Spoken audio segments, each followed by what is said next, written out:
Assalamualaikum warahmatullahi wabarakatuh. Halo Waalaikumsalam teman-teman, warahmatullahi kembali wabarakatuh. lagi ke podcast saya. Jadi podcast kali ini kita akan mengusung tema yang mana tema ini berjudul penelitian kualitatif. Dan pada podcast kali ini kita kedatangan tamu, salah satu mahasiswa ilmu pemerintahan Universitas Muhammadiyah Yogyakarta, itu Mas Raffi Fadian. Halo Mas, gimana kabarnya Mas? Halo. Alhamdulillah kabar saya baik-baik di sini di Alhamdulillah. rumah. Ya kan? Oke, jadi sebelum kita membahas sedikit masuk ke pertanyaan-pertanyaan yang sudah disiapkan, kita akan sedikit mengenal Mas Raffi terlebih dahulu. Mas Raffi kan ini kan seorang mahasiswa nih di salah satu perguruan tinggi Yes. Muhammadiyah ini. Tanggapan Mas Raffi dikit, bagaimana sih dengan adanya corona ini? Apakah berdampak banget dengan kampus atau enggak? Oke, menurut pandangan saya sejauh ini ya sangat-sangat berdampak sekali ya kan, terutama Hmm. mungkin bagi negara kita ya kan. Iya. Kita tahu bahwasanya ya corona masuk awal Maret gitu kan. Ya Hmm. kita tahu sendirilah ya Indonesia itu seperti apa dalam pencegahannya itu ya sangat-sangat terlambat. Padahal corona itu di dunia itu udah mulai bertebaran, udah mulai apa ya mewabah itu ya sekitar bulan November Desember gitu Hmm. sampai udah masuk Januari Februari gitu kan. Nah, kata pemerintah Indonesia itu uh, ada yang bilang ya kan corona nggak bakal masuk ke Indonesia. Hmm. Nyatanya Apa ya malah justru awal-awalnya seperti itu. awal-awal Maret dan kita bahwasanya udah tahu sendiri lah ya kita udah berapa nih ya kan. Udah dari Maret sampai ke bulan ini sekarang Oktober ya kurang lebih berapa itu Maret, April, Mei, Juni, Juli, Agustus, Oktober ya 8 bulan lah ya 8 bulan kita nggak? Iya.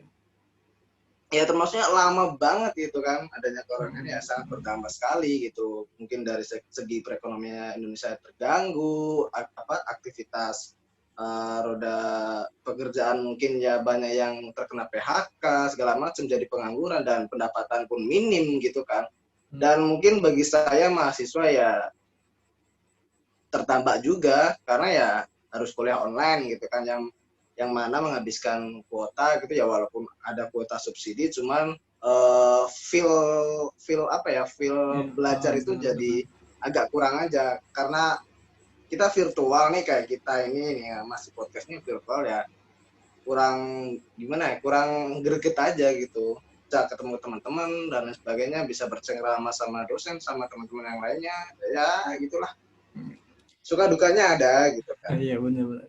Oke, ya selain sebagai mahasiswa, tentunya mahasiswa itu berkaitan dengan yang namanya penelitian, yang mana untuk ya mendapatkan S1 saja, gelar S1 ini mahasiswa harus melakukan penelitian terlebih dahulu. Nah, dari beberapa penelitian yang ada itu kan ada penelitian kualitatif, kuantitatif, dan ya mixed method. Nah, pada kali ini kita akan membahas tentang penelitian kualitatif. Nah, dari beberapa pertanyaan yang telah kami terima, ada sekitar 4 pertanyaan. Jadi untuk pertanyaan pertama ini Mas, bagaimana sih, apa itu penelitian kualitatif menurut Mas Raffi ini?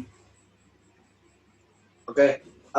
Sejauh ini saya menerima uh, pembelajaran mengenai penelitian kualitatif itu bahwasannya penelitian kualitatif itu merupakan apa ya sebuah upaya untuk melakukan rasionalisasi dan juga interpretasi gitu kan Hmm. sehingga menghasilkan penafsiran terhadap realitas kehidupan berdasarkan apa yang dipahami oleh si peneliti itu sendiri gitu kan dan Oh, oke. juga penelitian kualitatif itu biasanya melibatkan bukti-bukti ataupun data yang sifatnya itu empiris gitu.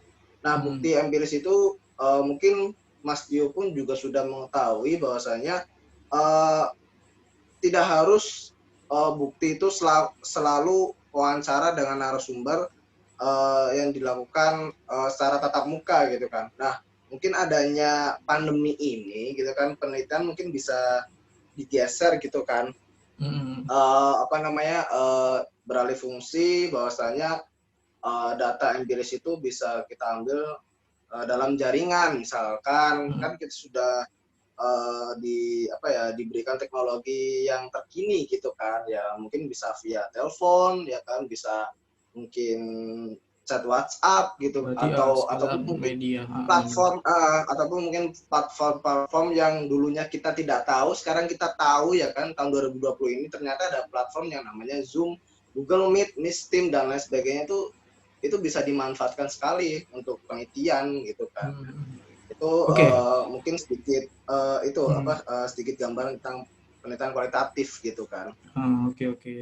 Terus ini ada lagi Mas, terus dari penelitian kualitatif ini kan ada pendekatan. Nah, fungsi dari pendekatan itu sendiri sih apa sih fungsi dari pendekatan itu? Fungsi dari pendekatannya, tentunya Hmm. itu kan uh, kita menentukan penelitian apa dulu nih misalkan ya kan. Hmm. Hmm. Ada yang namanya penelitian kualitatif, kuantitatif, dan mixed method gitu kan. Nah, misalkan kita ini lagi bahasnya kualitatif nih. Nah, fungsi pendekatan dalam penelitian kualitatif ini tuh itu untuk menentukan apa ya, teknik mana yang akan diambil gitu loh oleh si Hmm. peneliti gitu kan. Gitu. Misalnya apa sih uh, untuk menentukan suatu penelitian itu kita itu tuh butuh teknik pengumpulan data seperti apa gitu kan. Hmm. Hmm. Terus Hmm. teknik analisis data yang seperti apa gitu kan. Harusnya kan kita tahu, oh penelitian ini harusnya menggunakan teknik seperti ini gitu kan.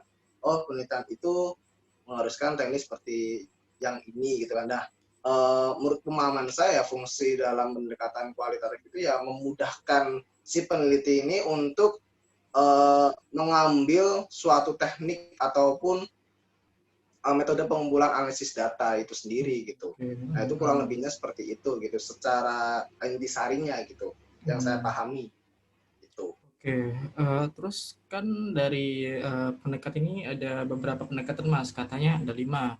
Nah, Ya, 5 pendekatan ini apa aja sih Mas? Dan mungkin bisa dijelasin sedikit masing-masing 5 pendekatan ini. 5 pendekatan dalam penelitian kualitatif itu ya kan. Hmm. Sejauh ini saya juga baca itu ya, yang pertama itu ada pendekatan namanya pendekatan naratif, yang kedua itu adalah pendekatan fenomenologis, yang ketiga itu pendekatan grounded theory, keempat Hmm. itu etnografis, pendekatan etnografis, dan yang kelima itu pendekatan studi kasus. Nah, Hmm. masing-masing pendekatan ini mungkin memiliki definisi sendiri-sendiri gitu kan. Nah, Secara singkatnya itu seperti apa sih Mas? Singkatnya Nah, saja.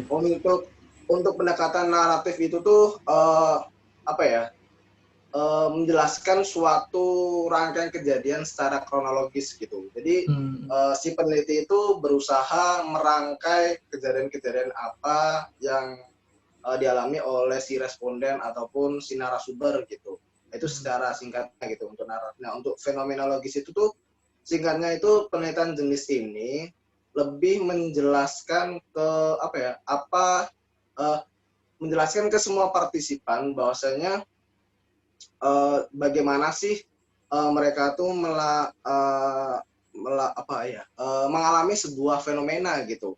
Jadi Hmm. si peneliti itu harus harus ya ikut merasakan fenomena tersebut gitu dalam Hmm. menggali suatu data dari respondennya gitu. Nah, yang ketiga itu fenomena apa tadi grounded theory.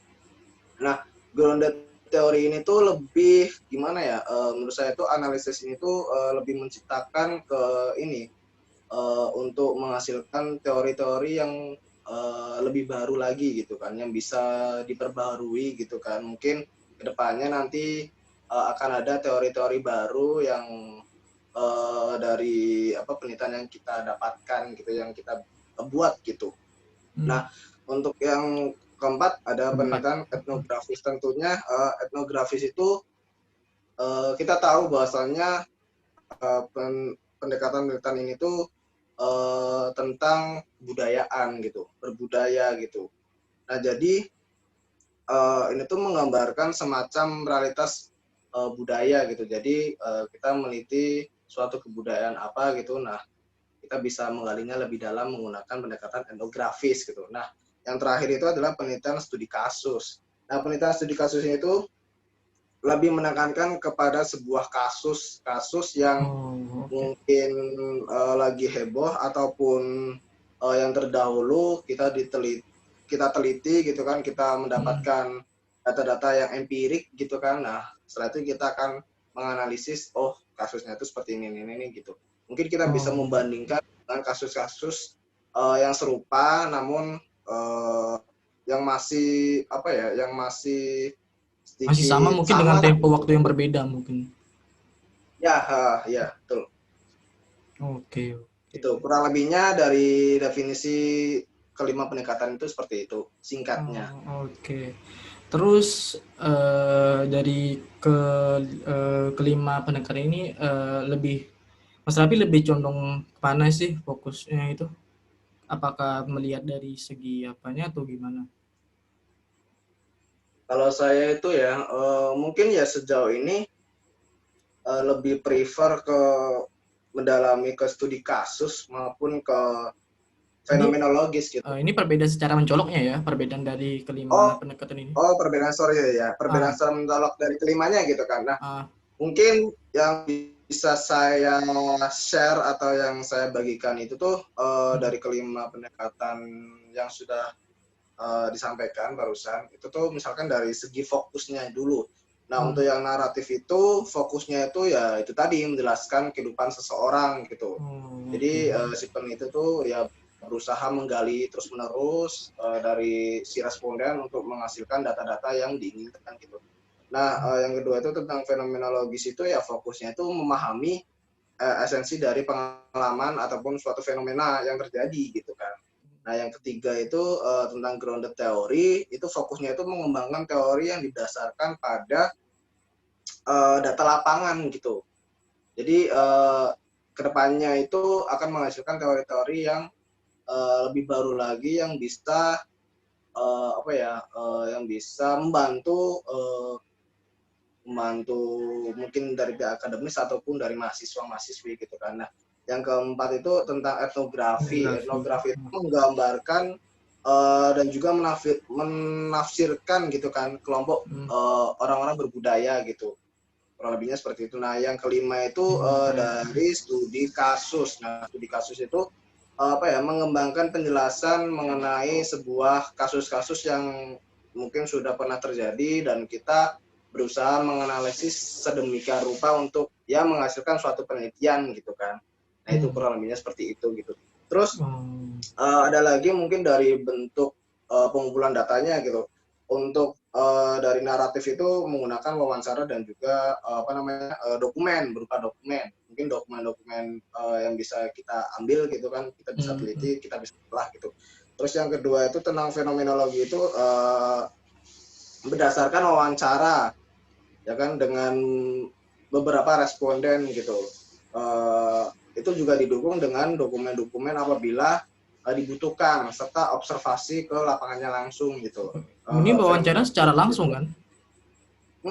dia wawancara sekarang ya mungkin kalau misalkan di pandemi ini ya mungkin bisa by phone gitu kan, telepon atau Oke. chat WhatsApp gitu. Nah, yang ketiga itu tuh tadi grounded theory. Nah, ini menggunakan wawancara, namun wawancaranya itu ada batas maksimalnya gitu. Oke. Kurang lebihnya itu 20 sampai 30 responden aja gitu. Kalau mungkin lebih dari itu ya kita agak sulit mengolah datanya gitu ya, walaupun mungkin ada sistem penghitungan yang memudahkan kita gitu untuk apa aja sih yang apa namanya jawaban dari narasumber gitu atau responden itu yang sekiranya itu benar-benar masuk dalam penelitian apa yang kita bahas gitu. Nah, yang keempat itu tuh mengenai etnografi. Etnografi itu bentuk pengumpulan datanya itu dengan observasi ke lapangan, terus juga ada wawancara, bisa juga mengumpulkan sumber-sumber dari media lain, mungkin bisa dari berita-berita yang bertebaran di apa namanya di media cetak atau juga mungkin di media elektronik semacam Google dan lain sebagainya gitu. Nah, yang kelima, yang terakhir itu ada studi kasus. Nah, bentuk pengumpulan dari studi kasus itu itu tadi mungkin hampir sama ya kayak sebelum-sebelumnya. Itu ada wawancara, terus juga observasi, dokumen mungkin, dan juga artikel-artikel ya yang itu tadi yang dimuat di media cetak ataupun media elektronik gitu. Nah, itu dari segi pengumpulan datanya gitu. Lebihnya seperti itu singkatnya dari perbedaan kelima pendekatan dari penelitian kualitatif gitu. Baik. Oke, itulah jawaban dari 4 pertanyaan sebelumnya yang dari teman-teman berikan. Dan ini juga merupakan bagian akhir karena pertanyaan tersebut sudah terjawab, dan kami berterima kasih kepada Mas Raffi atas waktunya Ya, karena telah bergabung dengan podcast kami kali ini. Demikianlah ya, podcast kali ini. Terima kasih Mas Raffi sekali lagi. yes, Buat teman-teman, sama-sama Mas semoga Tio. podcast ini bermanfaat. Saya akhiri. Amin, Wassalamualaikum amin. warahmatullahi wabarakatuh. Waalaikumsalam warahmatullahi wabarakatuh.